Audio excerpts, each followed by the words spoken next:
zadovoljstvo i razlogom da se širi ljubav među ljudima. Jer ako si zadovoljan s onim što imaš od nafake, onda nećeš zavid bratu muslimanu ako ima nešto više.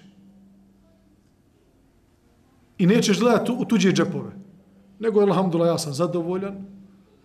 I ako neko ima više, to mu je Allah dželešanu dao. Pa to je onda razlogom da se volimo. A Boga mi, zavist i ona negativna ljubomora udaljava ljudska srca.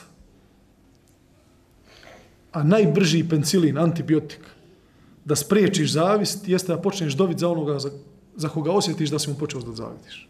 To je jače od antibiotika. To je isto kao da zamislite ona injekcija, čim udari se ovako, odmah ozdraviš. Ako ima takva injekcija pod nebeskim svodom, to je ovo. Osjetiš da si nekome počeo zaviditi, nekom bratu. Nešto si mu počeo uglaviti, ma on je ovakav, vidiš ti, nije on to, on mora da je to negdje zaradio. Allah mu stan, da mu Allah oprosti, da ga uputi, vidiš ti.